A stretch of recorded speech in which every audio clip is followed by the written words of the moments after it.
Yeah. Why? What would possess Von to get on the track and say "fuck Lil Mister"? You are now tuned in to Chris Barnes, Raw and Uncut. Let's get into it. Saturday evening, around the time where I was in a deep sleep, I woke up to Durk's lawyer and a very influential YouTuber making a desperate attempt to change the narrative that Brother Hassan has put his life on the line to redirect. Now, the narrative for anybody that's been under a rock is that King Von was a sociopathic serial killer who saw Quando Rondo, an innocent victim, at a hookah lounge and was off a whole bunch of drugs, liquor, and was with known killers and decided to beat Quando Rondo to a pulp. But luckily for Quando Rondo, Lil Tim, the angel of God or the angel of death, was there to save his life. Now, according to Georgia's Stand Your Ground law, Lil Tim was completely justified in taking the life of Davon Bennett due to the fact that he is a notorious Black Disciple gang member and an alleged known killer. However, Brother Hassan recently took to social media and let the cat out the bag, and he let the entire world know that he was there when his son paid Lil Tim to take the life of his nephew, Davon Bennett. And he also was there when the phone call was made and Durk asked his son, was it open? And his son's response was, it's off the hinges.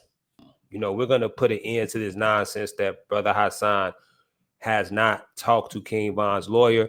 However, before we do that, I do want to address a few red flags that I saw during Durk's lawyer's interview. And shout out to Seti Nash for the amazing content. I thought it was dope that he grabbed Durk's lawyer because everybody is playing a part as to get into the bottom of what really happened to King Von.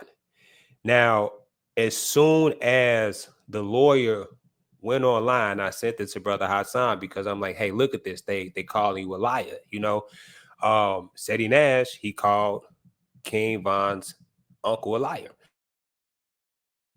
So I wanted him to see it. And as soon as I sent him the video, he sent me the emails. You get what I'm saying? So I fell asleep. I woke up, I decided to watch it, and come to find out, Durk's lawyer is confirming everything that I thought about the case to begin with.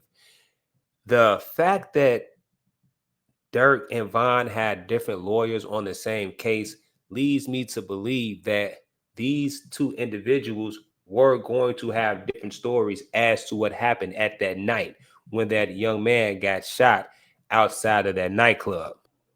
Another red flag was that as soon as the case got allegedly dropped, Durk's lawyer sealed the entire case.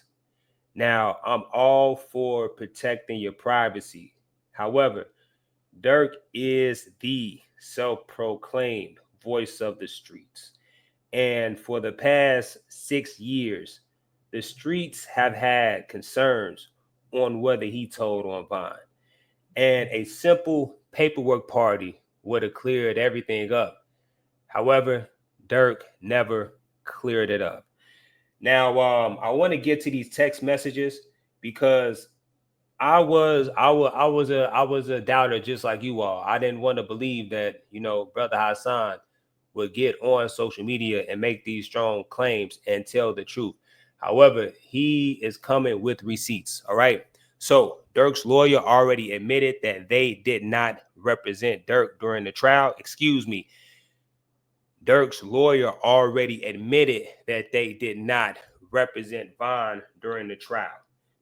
Now let's get to these emails, okay? Now you clearly see Brother Hassan's email, and you clearly see that Brother Hassan is talking to a gentleman that goes by the name of Scott Smith. And you see the email. Scott Smith at peacestatelawyer.com. Now, I was going to just post this, but something said, look, man, don't just post it. Do your research. Do your homework. Figure out if this law firm is legit. All right? Come to find out, you all, yes, this is a legit law firm. All right?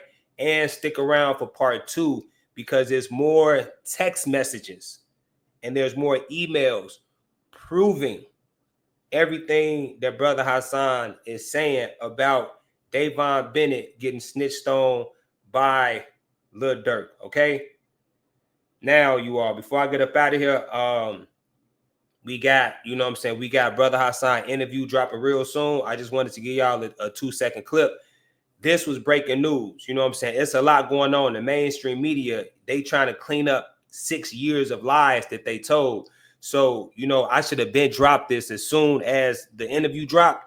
However, you know what I'm saying, I was being lazy. So to all my supporters and to Brother Hassan, forgive me for being slothful when it comes to releasing these messages. You get what I'm saying? However, one thing I learned from Swipe, because I got a lot more where I'm not going to let them know everything that Brother Hassan has sent me. You get what I'm saying? This is just a small teaspoon. You get what I'm saying? It's just a small teaspoon because what I learned from Swipe is you cannot let these people know your entire hand.